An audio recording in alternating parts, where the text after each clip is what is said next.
नमस्कार दोस्तों, आज मैं फिर आपके साथ हूं और आपको लखनऊ यूनिवर्सिटी के एडमिशन्स के बारे में बताना चाहता हूं। लखनऊ यूनिवर्सिटी के लास्ट डेट आपकी 30 जून हो चुकी है। आप चाहते हैं एडमिशन लेना तो बहुत ही शीघ्र जल्दी से जल्दी आप ऑनलाइन रजिस्ट्रेशन कराएं। आप स्क्रीन पे देख पा रहे हैं लखनऊ यूनिवर्सिटी की वेबसाइट खुली हुई है। जैसे ही आप वेबसाइट खोलेंगे आपको ये पॉपअप खुल के आएगा। इस पॉपअप पे अगर आप यूजी कोर्सेज पे जाना चाहते हैं तो यूजी कोर्सेज पे क्लिक करिए, पीजी पे जाना चाहते हैं तो पीजी पे क्लिक करिए। मैं यूजी पे क्लिक करके आपको दिखाना चाहता हूँ कि इसमें कौन कौन से अलग अलग कोर्सेज रन कर रहे हैं। BA NEP, NEP का मतलब हो गया आपका नेशनल एजुकेशन पॉलिसी, जिसके अकॉर्डिंग अब BA ऑनर्स ना होके BA के बहुत सारे स्ट्रीम्स हो गई हैं। जैसे हिंदी, कोई हिंदी, इंग्लिश, सोशियोलॉजी लेना चाहता है, अलग अलग ब्रांचेस हैं। स्टैटिस्टिक्स, मैथमेटिक्स और हिंदी लेना चाहता है, या एंशियंट इंडियन हिस्ट्री के साथ साथ हिंदी अंग्रेज़ी लेना चाहता है, एंथ्रोपोलॉजी लेना चाहता है। जितने भी अलग अलग कोर्सेज हैं आपके, बॉटनी हो गया, केमिस्ट्री हो गया, और केमिस्ट्री और बॉटनी के साथ आपका आर्ट का कोई एक सब्जेक्ट हो गया, वो भी इसमें हो सकता है। इसी तरह BA योगा है, BCom है, BCom ऑनर्स। BCom में अभी ऑनर्स और NEP दोनों चल रहा है। BJMC जो है ये केवल कॉलेज के लिए है। लखनऊ यूनिवर्सिटी से लगभग 1000 से ऊपर कॉलेज एफिलिएटेड हैं, उसके लिए BJMC। Bachelor in journalism and mass communication, जिसको आपका जैसे आज तक का टीवी हो गया, आज तक न्यूज़ हो गई, कोई भी एडवर्टाइजिंग एजेंसीज जो होती है, बच्चा चाहता है न्यूज़ में जाना, एंकरिंग करना, उसके लिए BJMC होता है। BSc आपका बायोलॉजी है, BSc मैथमेटिक्स है, एग्रीकल्चर है, योगा है BSc से। आपका BFA है, फैशन है, बाई वोकेशनल कोर्सेज है, LLB है, LLB 5 साल का इसमें है। शास्त्रीय कोर्स इन्होंने शुरू किया है। BBA, BCA और BBA आपका टूरिज्म एंड हॉस्पिटैलिटी में है। DLED कोर्स इन्होंने शुरू किया है, D फार्मा शुरू किया है, डिप्लोमा इन फार्मेसी शुरू किया है। अगर किसी भी कोर्स में आप रजिस्ट्रेशन करना चाहते हैं, सिंपली इनके पोर्टल पे यहाँ पर क्लिक हियर पे क्लिक करिए। आपको कुछ इंस्ट्रक्शंस होंगे, जैसे कि आपके पास आधार कार्ड होना चाहिए, ईमेल आईडी होनी चाहिए, फ़ोन नंबर होना चाहिए, कोई ऑल्टरनेट नंबर अगर पेरेंट का है तो ठीक है। आपके पास JPG की फॉर्मेट में फ़ोटो होनी चाहिए, आपकी सिग्नेचर होना चाहिए, ID प्रूफ होना चाहिए। फीस आपको सबमिट करनी है। फीस यहाँ पर इन्होंने डिटेल दी हुई है, 800 रुपये, 400 रुपये, 400 रुपये।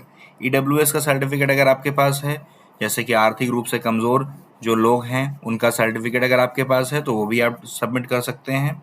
कैटेगरी सर्टिफिकेट्स मतलब OBC, SC ST का आपका, या फिजिकली हैंडीकैप का कोई सर्टिफिकेट हो, वो भी आप अपलोड करेंगे। और एक चीज़ और इन्होंने इंस्ट्रक्शन लिखा है कि जो सर्टिफिकेट आपका हो वो OBC सर्टिफिकेट 3 साल कंप्लीट अगर कर रहा है 2024 में, तभी वो मान्य होगा। मतलब कि 2021 से बाद का ही होना चाहिए, उसके पहले का होगा तो नहीं एंटरटेन करेगा। इसके बाद OBC सर्टिफिकेट क्रीमी लेयर का भी, नॉन क्रीमी, जैसा कि आप पता है कि क्रीमी लेयर को जनरल कैटेगरीज में माना जा रहा है, तो नॉन क्रीमी लेयर का ही इशू आपका आता है, जो कि 1 जुलाई से पहले का आपका होना चाहिए। इनकम सर्टिफिकेट अगर आप स्कॉलरशिप के लिए अप्लाई करना चाहते हैं तो इनकम सर्टिफिकेट होना चाहिए। फॉर्म फिल्स की गाइडलाइंस इन्होंने दी हुई है, आपको गाइडलाइंस देख लेनी है। एजुकेशन क्वालिफिकेशंस की मार्कशीट या कुछ भी आपके पास, बहुत लोग होंगे ऐसे जिनके पास मार्कशीट नहीं होगी, तो मार्कशीट जब आपका रिजल्ट निकला होगा उसकी स्क्रीनशॉट आपके पास होगी, वो आप अपलोड कर सकते हैं। जब आप एडमिशन में जाएंगे तब आपके पास मार्कशीट और सर्टिफिकेट होना चाहिए। आप ये सब आपके पास होने के बाद आप सारी डिटेल्स भरेंगे। कोई डेटा अगर आपका नहीं सही है तो उसको आप एडिट करेंगे डेटा एडिटिंग में, फिर उसको रिफिल करेंगे और इंस्ट्रक्शंस करके क्लियर आई एग्री पे आगे बढ़ जाएंगे रजिस्ट्रेशन पोर्टल पे। रजिस्ट्रेशन पोर्टल मैं आपको दिखा देता हूँ कैसा है इसका। रजिस्ट्रेशन पोर्टल आपका 2 मिनट, हाँ, ये आपका रजिस्ट्रेशन पोर्टल है। ये कहाँ से खुलेगा मैं दिखा देता हूँ।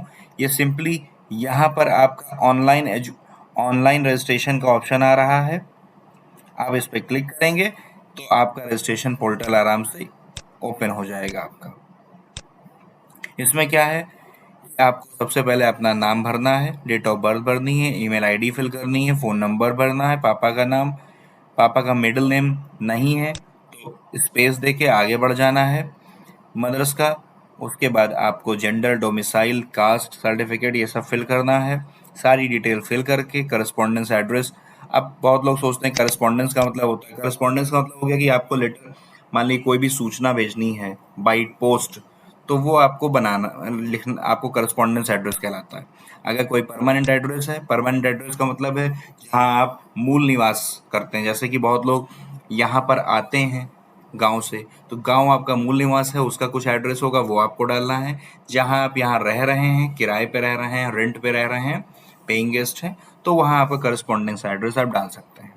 फिर आपको सब कुछ फिल करके ओके करके आपको कैप्शन फिल करके आपको सेव कर देना है, आगे बढ़ना है आपको पेमेंट के लिए। आपको एक लॉगिन, जैसे ही आप ये लॉगिन करेंगे आपको एक लॉगिन आईडी और पासवर्ड मिल जाएगा। उसके बाद आपको आगे बढ़ के पेमेंट की रसीद करनी है। 800 400 400, 800 होगा जनरल, ईडब्ल्यूएस और ओबीसी के लिए, एससी एसटी के लिए 400, डिसेबल्ड के लिए 400। उसके बाद कंफर्मेशन कर देना है, आपका रजिस्ट्रेशन कंफर्म हो जाएगा। 30 तारीख के बाद आपका अपने आप एंट्रेंस होगा। एंट्रेंस एग्जाम के बाद आपका एडमिशन का प्रोसेस शुरू होगा। आज तक के लिए इतना ही। अगर आपको कोई भी क्वेरी हो तो मुझे आप मैसेज कर सकते हैं। Thank you very much.